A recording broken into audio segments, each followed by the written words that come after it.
नमस्कार। गिरीश गुप्ता के चैनल में आपका स्वागत है।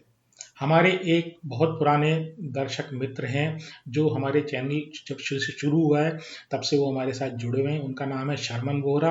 कुछ दिनों पहले उनका एक मैसेज हमारे पास आया और उन्होंने ये कहा कि मार्केट की गिरावट में बहुत सारे शेयर्स ऐसे हैं जो काफ़ी अट्रैक्टिव वैल्यूएशन पर हो गए हैं और ऐसा दिल चाहता है कि काफ़ी भर भर के इन शेयर्स को खरीदा जाए, लेकिन समस्या ये है कि इतना पैसा है ही नहीं। और ये एक प्रॉब्लम जो है ये एक जनरल प्रॉब्लम है। और उनको जब मैंने जवाब दिया तो मैंने यही कहा कि भाई ये तो प्रॉब्लम जो है वॉरेन बफे के सामने भी आती है कि इतना पैसा कभी किसी के पास होता नहीं है कि वो अपनी मन मर्जी के हिसाब से भर भर के शेयर खरीद सके गिरावट के समय में। और इस तरह का जो भाव है वो भी मेरे आस पड़ोसी जो लोग मेरे आसपास जो लोग रहते हैं उन्होंने भी व्यक्त किए। तो आज का जो वीडियो है ये इस बात पर फोकस्ड है कि क्या कोई ऐसा तरीका हो सकता है कि लिमिटेड पैसों में हम काफ़ी सारे शेयर्स जो हैं खरीद सकें। तो उससे पहले हम ये समझते हैं कि बाजार में एक थ्योरी चलती है, बड़ी मज़ेदार थ्योरी। वैसे आप लोग में से कई लोगों ने इस थ्योरी को सुना भी होगा। तो उस थ्योरी का नाम है मुंह में पानी या आंखों में पानी। अब इस बात का क्या मतलब है? तो जब शेयर बाजार में गिरावट होती है तो मुंह में पानी आता है, ललचाता है जी। और आदमी जो है या कोई निवेशक है वो जल्दी से जल्दी शेयर खरीदना पसंद करता है। लेकिन जब वो शेयर खरीद लेता है लेकिन बाजार की रुकावट उसके बाद भी थमती नहीं है, बाजार लगातार नीचे जाता रहता है। और इसके कारण वो जो निवेशक है वो पछताता है, जिसको ये कहते हैं कि मुंह में पानी आया लेकिन उसके बाद आंखों में पानी आता है। अब देखिए ये जो बाजार में कहावत है ये काफ़ी पुरानी है। जितने भी जो बाजार में कंपनीज होती हैं, जो स्टॉक मार्केट से रिलेटेड कंपनीज स्पेसिफिकली होती हैं जिनका काम लोगों को ट्रेड करवाना होता है या नए नए इंस्ट्रूमेंट क्रिएट करवाना होता है, मैं ब्रोकर्स की बात नहीं कर रहा हूँ, ऐसी कंपनीज इस तरह के जो मुहावरे होते हैं, ये जो चाल, इस तरह की जो प्रचलित कथाएं होती हैं या किंवदंतियां जिनको बोलते हैं, तो वो जो किंवदंतियां होती हैं उनके हिसाब से कुछ इंस्ट्रूमेंट जो है वो डिज़ाइन करते हैं। और वो जो डिज़ाइन करने का जो तरीका है वो क्यों डिज़ाइन करते हैं भाई? बाजार में किसी की कोई प्रॉब्लम है, उसको जब वो सॉर्ट आउट करेंगे तो वही माल तो ज़्यादा बिकेगा। तो इस तरह का एक इंस्ट्रूमेंट जो है वो इजाद किया है कंपनीज ने इस तरह के प्रॉब्लम्स को रिजॉल्व करने के लिए कि भाई जब बाजार में गिरावट हो यानी आपके मुंह में पानी आए, तब आपका थोड़े दिनों बाद ऐसा ना हो कि आपकी आंखों से पानी आने लगे। तो उस तरीके के एक इंस्ट्रूमेंट का नाम है ETF या एक्सचेंज ट्रेडेड फंड। तो आज के वीडियो में समझेंगे आखिर ये चीज़ होती क्या है, ये बनाई क्यों गई है और इसमें आखिर फायदा किस प्रकार से एक रिटेल निवेशक को हो सकता है। पूरी कार्यप्रणाली समझेंगे ईटीएफ की बहुत ही आसान शब्दों में। लेकिन इससे पहले ये समझते हैं कि वो जो थ्योरी, जो किंवदंती की हमने बात की, उसको ये ईटीएफ किस प्रकार से न्यूट्रलाइज करते हैं या उसको उसका तोड़ किस प्रकार से निकालते हैं। तो देखिए क्या है कि आपने कुछ अगर इंडिविजुअल शेयर्स ले लिए गिरावट में, तो ये संभव है कि वो जो शेयर्स हैं वो किसी भी कारण से बाजार की गिरावट में और नीचे जाते रहें। लेकिन अगर आपने कोई इंडेक्स ले लिया, अगर आपने कोई इंडेक्स ले लिया, जैसे आपने निफ्टी ले लिया, निफ्टी का इंडेक्स ले लिया, निफ्टी 50 की बेस इंडेक्स ले लिया, तो आप ये समझ लीजिए कभी ना कभी मतलब साल 6 महीने में 2 साल में वो ऊपर की तरफ जाना शुरू हो जाता है। एक शेयर जो इंडिविजुअली आपने खरीदा गिरावट के समय, वो जरूरी नहीं है वो ऊपर जाए। हो सकता है वो 5 7 10 साल तक वो उसी लेवल पे टिका रहे। लेकिन जो भारत जैसी जो प्रगतिशील या जो ये कहते हैं हाई ग्रोथ वाले जो कंट्रीज हैं, तो वहाँ पर जो उनका मेन इंडेक्स होता है, जो इकोनॉमी का बैरोमीटर होता है, वो जनरली उसका ट्रेंड जो होता है वो ऊपर की तरफ है और निफ्टी का ट्रेंड भी ऊपर की तरफ है over a longer period of time. वो आज आजकल जो जिस तरह से गिरावट आ रही है उस तरह की जो गिरावट है वो आती रहेगी। लेकिन आप ये देखिएगा ये गिरावट थमने के बाद ये नया हाई फिर लगाने वाला है। तो अब ईटीएफ वाले ये कहते हैं हम आपको एक ईटीएफ बना के देंगे और ये जो ईटीएफ के थ्रू अगर आप इन्वेस्ट करेंगे यानी एक बास्केट ऑफ स्टॉक्स में करेंगे, लार्ज नंबर ऑफ स्टॉक्स में खरीदेंगे करेंगे, तो उसमें एक तो ये हुआ कि आपके लिमिटेड पैसे में काफ़ी सारे शेयर्स जो हैं अलग अलग तरीके के वो आपको मिल जाएंगे। दूसरी बात ये कि अगर आप इंडेक्स में या निफ्टी टाइप के इंडेक्स में ईटीएफ में काम करेंगे तो आपको जनरली ऑन एन एवरेज नुकसान नहीं होता है। अब बात करते हैं कि ये ईटीएफ आखिर काम कैसे करते हैं। तो देखिए पहली चीज़ तो ये एक्सचेंज ट्रेडेड फंड जो है ना, इनका नाम ही एक्सचेंज ट्रेडेड फंड है, यानी ये एक्सचेंज में ट्रेड होते हैं। बीएसई में ट्रेड होंगे या एनएसई में ट्रेड होंगे या किसी भी स्टॉक एक्सचेंज में ये ट्रेड होते हैं। अब इनका जो एक्सचेंज में अगर कोई चीज़ ट्रेड हो रही है तो उसके लिए सबसे पहली आवश्यकता आपको ये है कि डीमैट अकाउंट खुलाना है। यानी म्यूचुअल फंड में आपको डीमैट अकाउंट खुलवाने की जरूरत नहीं है, लेकिन यहाँ पर आपको किसी ब्रोकर के पास जाकर वहाँ पर आपको डीमैट अकाउंट, ब्रोकिंग अकाउंट खुलवाना पड़ेगा और उसके बाद वहाँ पर आपको ट्रेड करना पड़ेगा। और चाहे ब्रोकर को फ़ोन करके ट्रेड करें या ऑनलाइन ट्रेड करें या ऐप के माध्यम से ट्रेड करें, किसी भी माध्यम से ट्रेड करें, तो बेसिकली जिस प्रकार से हम नॉर्मल शेयर्स खरीदते और बेचते हैं ना, वो बेसिकली वही माध्यम है। अब मैं आपको ईटीएफ समझाने से पहले एक उदाहरण देता हूँ। तो देखिए क्या है कि एक व्यक्ति है, वो उसके पास लिमिटेड पैसा मान लीजिए 1000 रुपये है और 1000 रुपये में वो ये चाहता है कि भाई उसके कोई घर में फंक्शन है। अब 1000 रुपये में जैसे मान ली जो बेटी की शादी होती है या सगाई होती है तो जनरली जो लड़की वाले हैं वो लड़के वालों के यहाँ एक फ्रूट बास्केट लेके जाते हैं। तो मान लीजिए उस आदमी के पास 1000 रुपये और वो ये चाहता है कि भाई बढ़िया बढ़िया मुझे जो है ना फ्रूट्स मिल जाएं। लेकिन जब वो मंडी में जाता है तो वहां पर वो ये कहते हैं कि भाई आपको जो मिनिमम क्वांटिटी है ना वो 1 किलो से ज़्यादा नहीं, 1 किलो से कम नहीं दे सकते हम। जबकि उसके पास वो खरीदना 5 या 10 फ्रूट चाहिए, खरीदना चाहता है, लेकिन उसके पास पैसे जो हैं वो 1000 रुपये ही है। अब वो निराश वापस आता है। तो इस ये जो इस तरह की कई लोगों को प्रॉब्लम हो सकती है भाई, बार बार शादी समारोह तो हमेशा होते ही रहते हैं भारत में 3-4 महीनों को छोड़कर। अब समस्या ये है कि मार्केट में रिक्वायरमेंट है छोटी क्वांटिटी की, ये फ्रूट बास्केट टाइप चीज की रिक्वायरमेंट है, लेकिन क्या है कि उसको फुलफिल करने वाला कोई है नहीं, क्योंकि मंडी में जो है ना, मंडी में मिनिमम क्वांटिटी 1 किलो फिक्स है। अब क्या हुआ कि किसी ने दिमाग लगाया कि वो ये कहता है यार मैं एक काम करता हूँ, मैं बाजार से जो है ये वाला धंधा करता हूँ, मैं ये फ्रूट बास्केट वाला धंधा करता हूँ।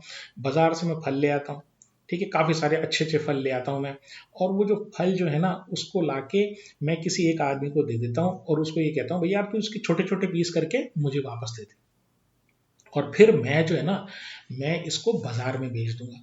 तो बिल्कुल सेम कंसेप्ट जो है ना ईटीएफ का है। तो ईटीएफ में क्या होता है, जो वैसे कई पार्टीज होती हैं, लेकिन ब्रॉडली अगर ईटीएफ के पर्पस के लिए समझें तो दो पार्टीज आप समझ लीजिए। एक जो बल्क में माल खरीद के लाता है यानी फ्रूट खरीद के लाता है, और जो दूसरा है जो उसकी फ्रूट बास्केट बनाता है। तो एक हुआ जो ऑथराइज पर्सन, जो जो सेबी से ऑथराइज्ड होता है ईटीएफ चलाने के लिए, या ईटीएफ वो ईटीएफ वाली कंपनी उसको नाम दे दीजिए आप। दूसरा है वो है ईटीएफ क्रिएटर। वो व्यक्ति है जो ये जो बास्केट या फ्रूट्स जो आपके लाके दी ना आपने किसी पर्टिकुलर व्यक्ति को जो फ्रूट बास्केट बनाने में एक्सपर्ट है, तो वो फ्रूट बास्केट वाला जो व्यक्ति है वो आप ये समझ लीजिए ईटीएफ क्रिएटर है। अब आप दो चीजों को समझ लीजिए, एक ऑथराइज पर्सन जो ईटीएफ वाली कंपनी है और उसको हम ऑथोराइज पर्सन बोलेंगे, और जो दूसरा व्यक्ति है वो व्यक्ति है जो फ्रूट बास्केट क्रिएट करता है। उसका काम ही फ्रूट बास्केट क्रिएट करना है, उसको कुछ और नहीं आता, उसके पास कुछ और पैसा नहीं है, वो एक सर्विस आपको दे रहा है। जो बड़ा फ्रूट का सेलर है जो खरीद के लाया है, जो फ्रूट बास्केट अल्टीमेटली बेचेगा, तो उसके लिए वो काम कर रहा है, तो वो ईटीएफ क्रिएटर है। तो दो आदमी हो गए या दो एजेंसीज हो गई, एक जो है ऑथराइज पर्सन हो गया और जो दूसरा है ईटीएफ क्रिएटर हो गया। अब क्या हुआ कि जो ईटीएफ जो क्रिएटर होता है, वो जो ऑथराइज पर्सन होता है वो पैसे लगाता है। वो क्या करता है, जैसे मान लीजिए आप निफ्टी 50 में का अगर हमको ईटीएफ बनाना है तो 50 शेयर होते हैं निफ्टी 50 में। वो क्या करेगा, एक सर्टेन क्वांटिटी में निफ्टी का जितना प्रोपोर्शन है, मतलब जो इंडेक्स का कंस्ट्रक्शन होता है, वो हर शेयर का कुछ परसेंटेज मार्केट कैपिटलाइजेशन के बेसिस पे वो सर्टेन परसेंटेज, हर शेयर का कुछ सर्टेन परसेंटेज होता है, और ये 50 शेयर मिलके टोटल 100% बनाते हैं। तो जिस रेशियो में वो निफ्टी 50 के शेयर्स होते हैं, तो उसके पास जो पैसा होता है उसको वो उसी प्रोपोर्शन में, यानी जितने प्रतिशत उसका मार्केट कैप निफ्टी का जो वेटेज है किसी पर्टिकुलर शेयर का, उतने वो शेयर खरीद लेता है। अब वो खरीद के वो क्या करता है, अब ये क्या चीज, क्या स्थिति हुई, ये वो स्थिति हुई जब आपने मंडी से फ्रूट्स लाकर जो अपने जो फ्रूट बास्केट बनाने वाली एक स्पेशलाइज एजेंसी ने उसको दे दिया। तो अब आता है रोल ईटीएफ क्रिएटर का। वो क्या करता है, वो ईटीएफ में, ईटीएफ क्रिएट करने में एक्सपर्ट है, तो वो क्या करता है, वो छोटे छोटे उनके टुकड़े कर देता है। वो जितनी आपने पैसा लगाया, जितने शेयर्स खरीदे, उनको सबको मिला के उनका एक ईटीएफ तैयार करता है, फ्रूट बास्केट की तरह की ईटीएफ तैयार करता है। और ईटीएफ वो उठाकर उसको दे देता है जो ऑथराइज पर्सन होता है, यहाँ पर वो व्यक्ति जो मंडी से बड़ी क्वांटिटी में फ्रूट खरीद के लाए उस तरीके से। अब वो जो ऑथराइज पर्सन होता है वो क्या करता है, उसको बाजार में या स्टॉक एक्सचेंज में लिस्ट कराता है और वहां से ये बाइंग एंड सेलिंग करने शुरू हो जाता है। और बाइंग एंड सेलिंग में जिस प्रकार से नॉर्मल शेयर खरीदे जाते हैं, उसी तरीके का ईटीएफ भी खरीदे और बेचे जाते हैं। आपको ब्रोकरेज देनी पड़ती है, आपको जो कुछ ट्रांजेक्शन चार्जेस हैं वो देने पड़ते हैं, स्टॉक एक्सचेंजेस के जितने भी खर्चे हैं जो आप नॉर्मल शेयर को खरीदते बेचते समय आप लगाते हैं, वो जो आपको देने पड़ते हैं, वो सारे चार्जेस आपको देने पड़ते हैं। अब देखिए, अब आप ये कहेंगे कि भाई इसमें ईटीएफ वाला जो है वो, उसको क्या फायदा है। तो देखिए, ईटीएफ वाले में क्या फायदा है, उदाहरण के लिए समझते हैं कि मान लीजिए कि जो ईटीएफ है उसकी एक नेट एसेट वैल्यू होगी, ठीक है। मतलब आपने वो जो फ्रूट बास्केट बनाई, उसका प्राइस जो है वो किस चीज पे डिपेंड करेगा, वो मंडी में जो भाव चल रहा है उसके ऊपर डिपेंड करेगा। तो अगर मंडी के भाव के हिसाब से उस फ्रूट बास्केट का अगर प्राइस आप देखें तो सर्टेन प्राइस होना चाहिए। भाई एक आपने चीकू लगाया, थोड़े से ग्रेप्स लगाए, कीवी लगाई, उसमें आपने उसमें एप्पल लगाए, ठीक है। तो इस तरह के जो फ्रूट्स जब आपने लगाए तो कोई सर्टेन क्वांटिटी में लगाए, तो सर्टेन क्वांटिटी जो है उनकी, वो जो फ्रूट बास्केट है उनकी अगर मैं प्राइस मंडी में चेक करूं तो उनके जितना वजन है उसके हिसाब से उस फ्रूट बास्केट की कोई कॉस्ट होगी। अब उस कॉस्ट से अगर मान लीजिए वो भाव ऊपर चल रहा है, मतलब लेने वाले ज्यादा हैं, और फ्रूट बास्केट की जो एनएवी इसको बोलेंगे, तो एनएवी से मार्केट प्राइस जो है अगर ज्यादा है, तो फिर क्या एक्शन होता है वो मैं एक उदाहरण से समझाता हूँ। एक्चुअल एनएवी जैसे है, यानी फ्रूट बास्केट की जो एक्चुअल कीमत है वो है 200 रुपए, ठीक है, 200 रुपए। और बाजार में जो ट्रेड हो रहा है वो हो रहा है 205 रुपए में। अब आप देखिए क्या एक्शन होगा। तो होगा क्या कि वो जो ऑथराइज पर्सन है ना, वो 200 रुपए के शेयर खरीदेगा। भाई जिस प्रोपोर्शन में आपका वो ईटीएफ में जो प्रोपोर्शन है आपके शेयर्स का, तो 200 रुपए के वो अंडरलाइन खरीदेगा। अंडरलाइन मतलब वो शेयर्स खरीदेगा सेम प्रोपोर्शन में, जिस प्रोपोर्शन में वो शेयर्स ईटीएफ में 200 रुपए का, 200 रुपए की चीज उसने खरीदी, शेयर्स खरीदे, और उनको दे देगा वो ईटीएफ क्रिएटर को। वहां पर वो ये बोलेगा कि भाई एक काम करो, इसको ईटीएफ में तोड़ दो, नई ईटीएफ क्रिएट कर दो, नया ईटीएफ। 200 का सामान मैं आपको दे रहा हूँ, नई बास्केट क्रिएट कर दो आप। नई बास्केट क्रिएट कर दी, अब उन बास्केट्स को वो क्या करेगा, तुरंत बाजार में बेच देगा, तुरंत बाजार में उसको बेच देगा। बेचते ही क्या होगा, एनएवी जो उसकी 200 रुपए थी, लेकिन बाजार का भाव क्या चल रहा है, 205 रुपए। तो उसने क्या किया, उठाया और वो ईटीएफ क्रिएट हुआ, ईटीएफ क्रिएट करते ही वो ईटीएफ बाजार में बेच दिया, सेलिंग प्रेशर आया, तो वो वापस जो है बाजार जो सेटल हो जाता है 200 रुपए। इसी तरीके से मान लीजिए शेयर या ईटीएफ जो है वो अंडर वैल्यूड है, तो उसका भी उदाहरण लेते हैं। तो मान लीजिए जो एनएवी है, यानी उसके अंडरलाइन जो शेयर्स हैं उनकी जो भाव है वो मान लीजिए उस ईटीएफ के हिसाब से 200 रुपए का होता है और बाजार में 195 का मिल रहा है।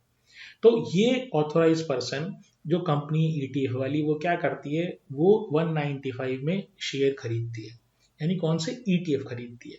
ईटीएफ बाजार में तो बाजार से निकाला और वो दे देती है ईटीएफ क्रिएटर को। अब ये ईटीएफ क्रिएटर क्या करता है, ईटीएफ को रिडीम कर लेता है, ईटीएफ को खत्म कर देता है, मतलब अपने कागज में, अपने खाते बही में से उनको राइट ऑफ कर देता है। और उतने ही प्रोपोर्शन के जो शेयर्स है ना, वो ऑथराइज पर्सन को दे देता है, और वो ऑथराइज पर्सन उन शेयर्स को ₹200 का, क्योंकि अंडरलाइन का प्राइस जो है वो ₹200 है, तो ₹200 वो बेच देता है, तो यहाँ पर भी ₹5 का मुनाफा हो जाता है। एक बार अगर आप वीडियो को दोबारा मतलब रिवाइंड करके आप देखेंगे तो ये चीज़ आपको, ये एक्शन बहुत अच्छे से आपको समझ में आ जाएगा कि आखिर ETF जो है किस प्रकार से काम करते हैं। तो यहाँ पर आपको ये बात ध्यान रखनी है कि लगातार लगातार ETF का क्रिएशन होता रहता है और ETF का रिडेम्पशन भी होता रहता है। मतलब death and birth of ETF is a continuous process during the market hours. और इसी प्रकार से ये जो कंपनीज हैं जो ETF को रन करती हैं, तो वो कंपनीज पैसा बनाती हैं आर्बिट्राज के थ्रू। अच्छा, ये पैसा तो बनाती हैं, ETF वाली कंपनीज पैसा तो बनाती हैं, इसके साथ ही साथ ये बाजार में ETF की लिक्विडिटी भी प्रोवाइड करती है।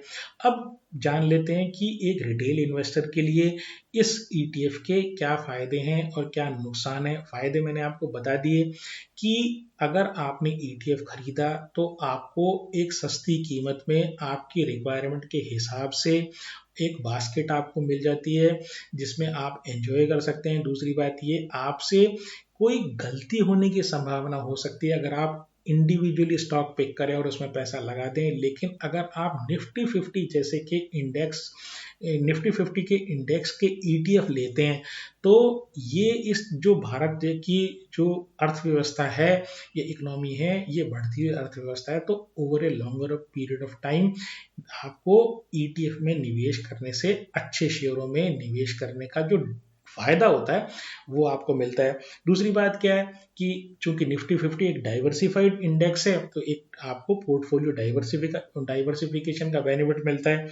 आसान, ट्रेड करना बड़ा आसान है और आपको इंस्टेंट NAV मिलती है। यानी ऐसा नहीं है कि म्यूचुअल फंड की तरह आप अगर पैसा 2 बजे तक लगा दिया तो ठीक है, अगर 2 बजे के बाद लगाया तो आपको उस दिन की NAV नहीं मिलेगी, और 2 बजे तक भी लगा दिया तो भी 3 बजे चाहे बाजार 1000 पॉइंट गिरा हुआ हो और वो 3:30 बजे तक वो वापस रिकवर हो गया, लेकिन आपको वो 1000 पॉइंट की गिरावट का बेनिफिट नहीं मिलेगा, क्योंकि जो NAV डिसाइड होगी वो क्लोजिंग प्राइस से डिसाइड होगी। ये ETF में नहीं, क्योंकि रियल टाइम में आप मार्केट आवर्स के दौरान आप खरीद सकते हैं इन ETF वाले शेयर्स को। तीसरी चीज ये सिंप्लिसिटी है, सीधा सीधी चीज है, कोई गणित कोई बहुत ज्यादा है नहीं, आपको कोई balance sheet profit and loss account कुछ पढ़ने की जरूरत नहीं है। सीधा आपको पता है कि ये जो कंपनी है ये इंडेक्स ETF बनाएगी, मेरे को एक बास्केट मिलेगी, तो मुझे एक सब चीजों का, इतने सारे जो शेयर्स हैं उनका एवरेज प्राइस मुझे मिल जाएगा।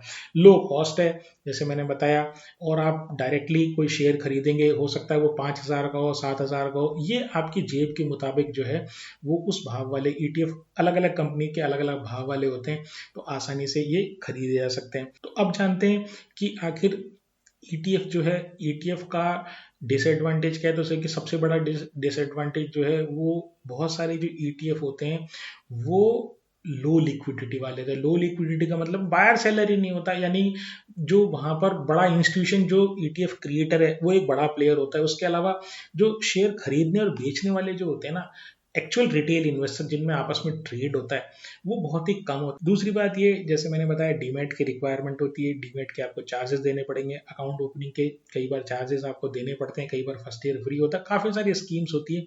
लेकिन अगर सर्टेन क्वांटिटी से ज़्यादा, अगर आपके सर्टेन अमाउंट से ज़्यादा अगर आपके डीमैट में शेयर हैं, तो वहाँ आपको रेगुलरली हर साल डीमैट मेंटेनेंस के चार्जेस देने पड़ेंगे। तीसरी चीज़ ये, ब्रोकरेज चार्जेस हैं, ट्रांजेक्शन चार्जेस हैं, ये सारे चार्जेस आपको, जितने भी शेयर खरीदने में चार्जेस होते हैं वो आपको देने पड़ेंगे। लेकिन म्यूचुअल फंड में ऐसा नहीं होता, आपको सिर्फ एक छोटा सा, बहुत ही छोटा सा अमाउंट जब आप इन्वेस्ट करते हैं, बहुत ही छोटा अमाउंट कुछ कटता है, वो भी सरकारी खाते में जाता है, वरना पूरा का पूरा जो आपके पैसे हैं वो इन्वेस्ट हो जाते हैं। हाँ, ये बात जरूर है कि उसके बाद जो NAV कैलकुलेट की जाती है उसमें से जो अपने म्यूचुअल फंड वाले वो अपने खर्चे माइनस कर देते हैं। चौथी चीज ये कि ये थ्योरेटिकली बिल्कुल सही होता है कि भाई जो बाजार में प्राइस चल रहा होता है, मतलब ETF का जो प्राइस चल रहा होता है वो NAV के बराबर होता है, लेकिन अक्सर ऐसा नहीं होता, उसका कारण भी लिक्विडिटी का कम होना है। मतलब आप ये सोचेंगे कि भाई जैसे मान लीजिए निफ्टी इंडेक्स का ईटीएफ है और आप ये चाहते हैं निफ्टी बहुत 1000 पॉइंट गिर गया और ये जो ईटीएफ है ये भी प्रोपोर्शनली उतना ही गिरना चाहिए, लेकिन जनरली ऐसा होता नहीं है। 1000 पॉइंट अगर गिरा है निफ्टी तो जो ईटीएफ में आप पिछले दिन के कंपैरिजन में गिरावट देखेंगे ना तो वो उतनी नहीं होती, वो भाव एक्चुअली थोड़ा सा बढ़ा हुआ होता है और वो जो है वो प्रॉफिट होता है किसका, ईटीएफ जो में जो ऑथराइज पर्सन होता है या जो ईटीएफ वाली कंपनी होती है उसका।